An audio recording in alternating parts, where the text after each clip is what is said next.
Olá, boa noite a todos. Meu nome é Renata, sou trabalhadora aqui do SEAC e antes de iniciarmos a preleção desta noite, eu gostaria de dar um recado que a casa está disponibilizando um novo curso de Escola de Aprendiz do Evangelho.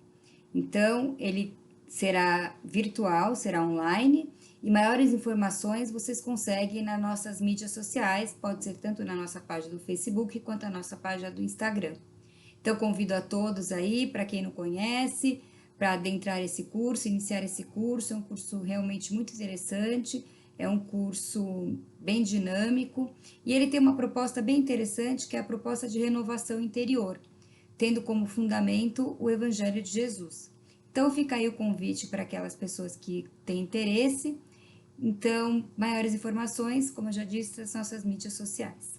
E vamos então nos sentando confortavelmente em nossas cadeiras. Vamos nos harmonizando com a energia do ambiente, aquietando nossos pensamentos. Vamos nos sintonizando com o nosso anjo de guarda, aquele amigo que está sempre ao nosso lado, que nos protege, que nos intui, que nos auxilia. Vamos dando nele um abraço bem apertado, agradecendo a ele a oportunidade de estarmos reunidos esta noite em nome de Jesus.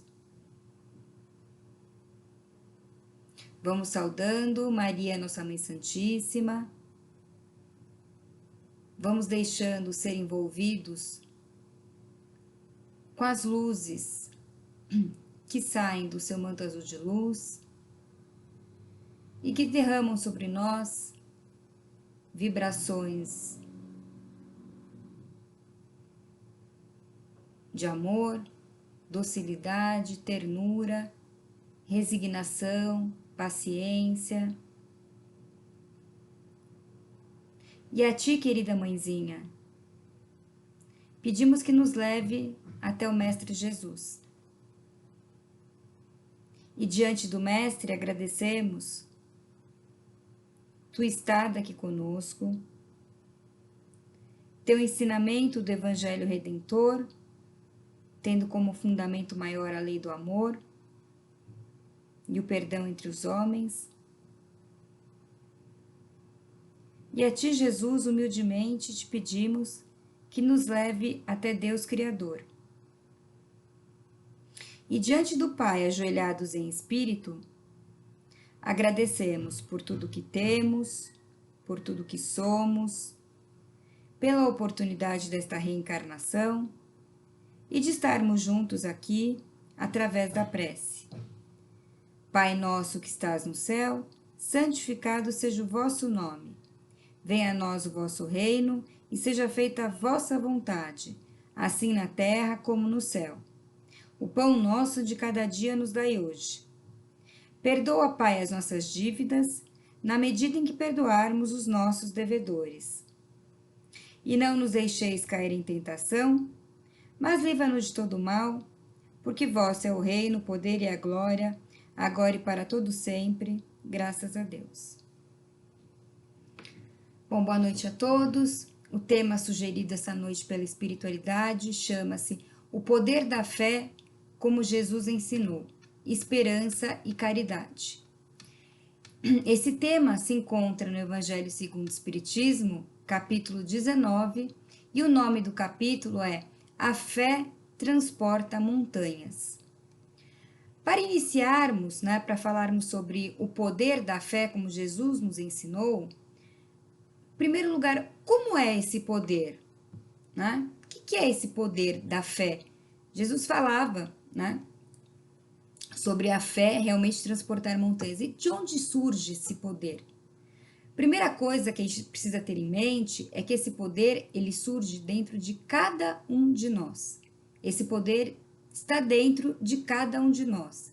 E a potencialidade para exteriorizar esse poder, é o que faz com que seja mais esse poder da fé seja mais poderoso ou menos poderoso. Então, a gente tem que ter em mente que não é uma coisa externa, esse poder não está externo, esse poder está interno, dentro de cada um de nós. E além disso, né, ele precisa de um outro atributo. E qual é esse outro atributo que ele necessita? Ele precisa estar vinculado com um ser maior. Para nós, né, cristãos, esse ser maior é Deus. Né? Então, uma vez que ele surge de dentro de cada um de nós e ele faz um vínculo com Deus, surge então esse poder que é o poder da fé. E esse poder da fé, ele só surge dentro de um contexto espiritualista. Significa o quê? Aquelas pessoas que acreditam que temos algo a mais além da matéria. Porque esse poder da fé, ele não acontece no âmbito daquelas pessoas que são extremamente materialistas, que não têm nada e nenhuma crença sobre algo maior além da matéria. Então, começamos falando que esse poder da fé, ele surge dentro de cada um de nós. Esse poder da fé, ele precisa estar vinculado com uma divindade maior, que no nosso caso é Deus, e ele só tem aplicabilidade para aquelas pessoas que têm o espiritualismo dentro das suas vidas, porque ele não é condizente com o materialismo. Esse poder da fé, ele realmente é transformador. É por isso que Jesus falava que a fé move montanhas, né? Na forma das parábolas que ele falava. Por que ele é transformador? Ele realmente transforma. Então, pegamos o caso daquelas pessoas que estão extremamente desesperadas por alguma situação, por algum problema. Essas pessoas, diante do desespero delas, quando elas acionam esse poder da fé, elas automaticamente vão obtendo o quê? Serenidade, calma, tranquilidade. Não é que a fé vai resolver o problema delas, não é isso. Mas a fé, o poder que está dentro de cada um delas, esse poder ligado com Deus, ele vai fazer com que essa pessoa, diante do desespero, ela obtenha tranquilidade, ela obtenha serenidade e calma diante daquela situação adversa. Diante dessa situação adversa também, muitas vezes esse poder da fé faz surgir a esperança. E surgindo a esperança, muitas vezes consegue-se antever uma solução. Por quê? Porque as ideias começam a se clarear, os pensamentos começam a se clarear, a situação nós começamos a perceber a situação de uma forma diversa daquela, né? Porque muitas vezes ficamos apenas fixados no negativismo, e diante desse poder da fé, quando esse poder da fé ele é startado, né, ele é iniciado dentro de nós, então, muitas vezes ele nos traz esperança e ele antevê a solução de um problema. Também, diante de grandes resistências, esse poder acionado, ele pode nos dar a solução que tanto almejamos, que tanto precisamos. Uma solução não é a solução própria, eu sempre gosto de falar isso, não é uma mágica que o poder da fé vai fazer, ele não faz mágica.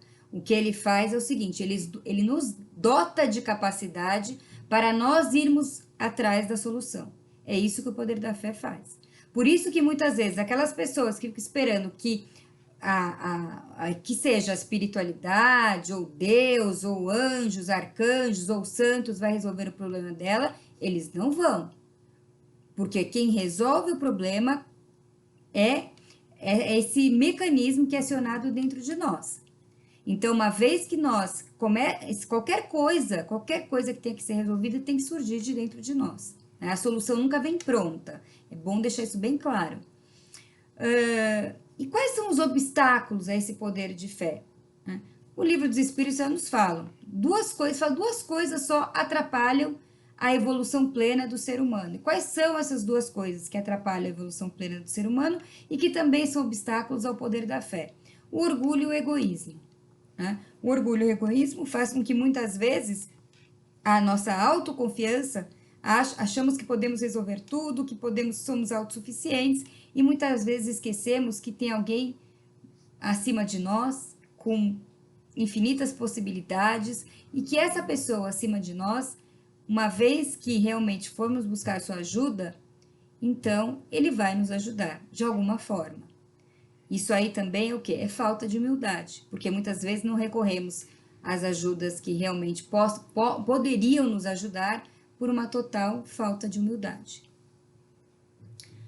Precisamos ter confiança, esse poder ele só surge da confiança. E qual a confiança? A confiança no ser humano e a confiança em Deus. Precisamos confiar que dentro de cada ser humano, independente de quem quer que seja, independente da conduta que tenha, dentro de cada ser humano, temos a potencialidade do bem, porque temos a centelha divina. Quando a gente fala que somos filhos de Deus, o que significa? Que temos o poder, né? Temos a centelha divina, temos Deus dentro de nós. Uma vez que todo ser humano tem Deus dentro dele, ele também tem a potencialidade de desenvolver essa divindade dentro dele. Os atributos da divindade dentro dele. Né? Os atributos da divindade quais são? Quais seriam, né? Seria o quê? O perdão, a tolerância, a paciência. Temos esse poder dentro de nós, porque somos filhos de Deus. A fé sincera, ela calma, ela é humilde, ela é paciente, ela é tolerante. Ela decorre de um sentimento. Né? O poder da fé também decorre de um sentimento.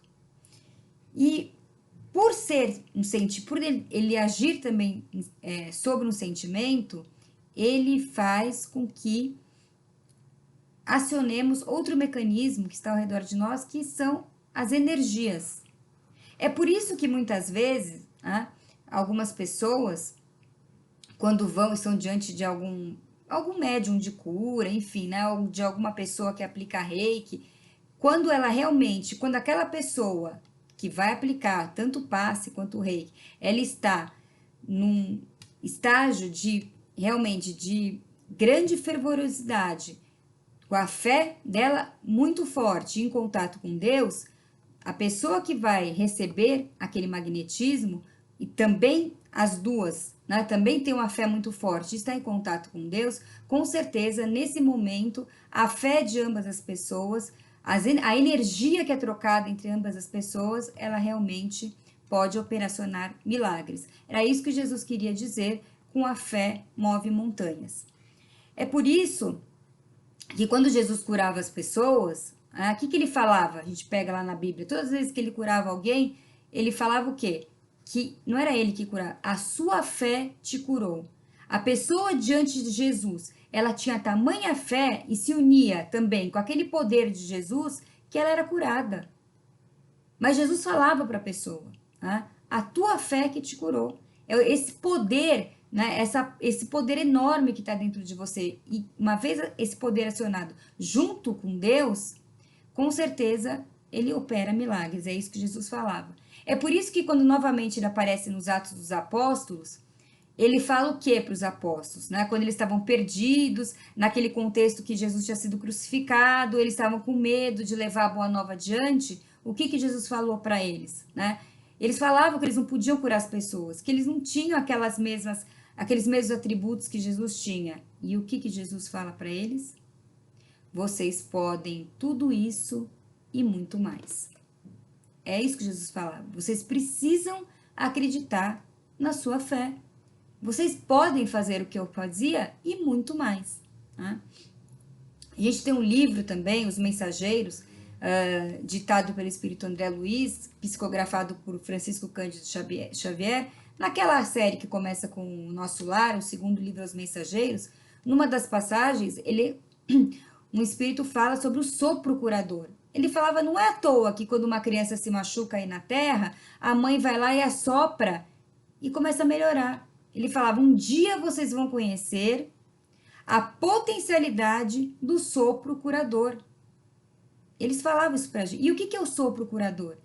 É energia, é magnetismo daquela pessoa que está assoprando e daquela pessoa que está recebendo, porque também acredita que realmente ela vai melhorar. E aí, então, eu termino falando de duas coisas que é extremamente importante. Né? Nós tínhamos um estágio, nós temos uma coisa que nós chamamos de fé dogmática. E o que é a fé dogmática? É a crença, né, nos dogmas, em particularidades religiosas criadas pelos homens e aceitas como verdades absolutas, sem questionamentos, né, que muitas vezes se choca contra a razão. contra a evidência e contra a ciência. É o que nós chamamos de fé cega. Então, muitas vezes não tem explicação. Qual a explicação para ter uma determinada conduta? Não tem. Ah, tem que ter fé. Não, não tem que ter fé. Esse caso não é fé. Essa fé é dogmática. Essa fé, né? Essa fé, ela foi criada pelos homens. Ela não é uma fé que nasce de cada um de nós e tem vínculo com Deus. E aí o Espiritismo, e uma das coisas que ele vem muito forte e ele vem trazer, ele inova falando que temos a fé raciocinada. E o que é a fé raciocinada?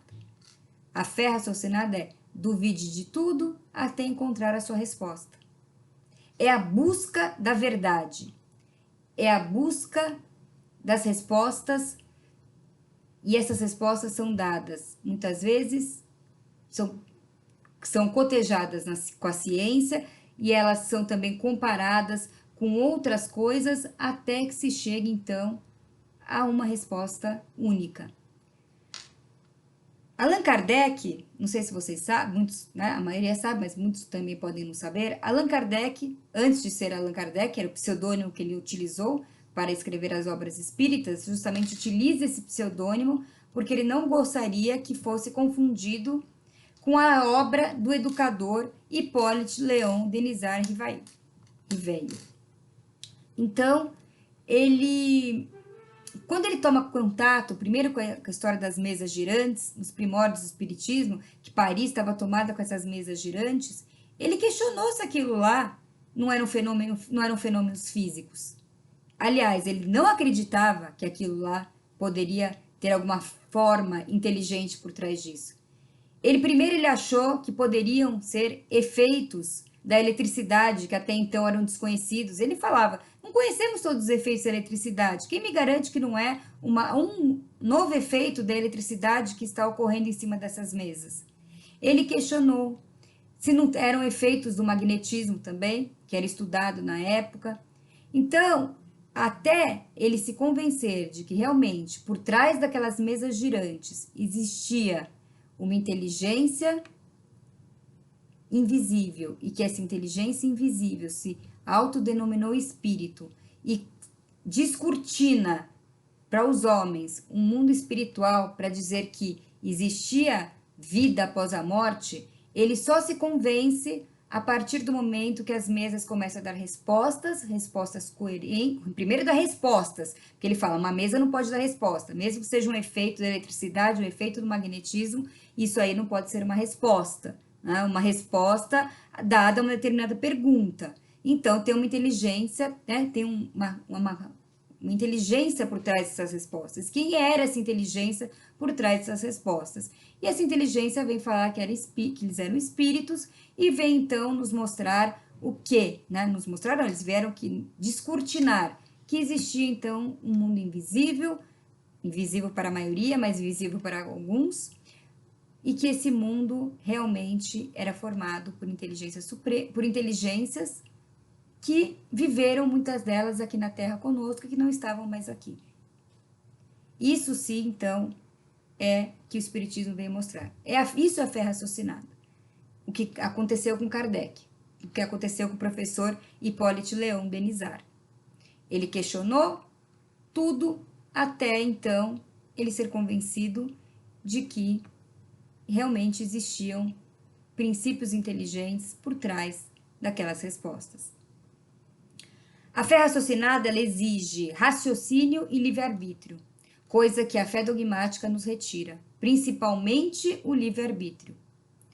Então, termino aqui para vocês dizendo que Jesus também, assim como nós, ele também teve que testar, também teve que ter o poder da fé dele, principalmente uma passagem em que ele concede a Paulo a missão de propagar a doutrina espírita, a doutrina cristã, mundo afora.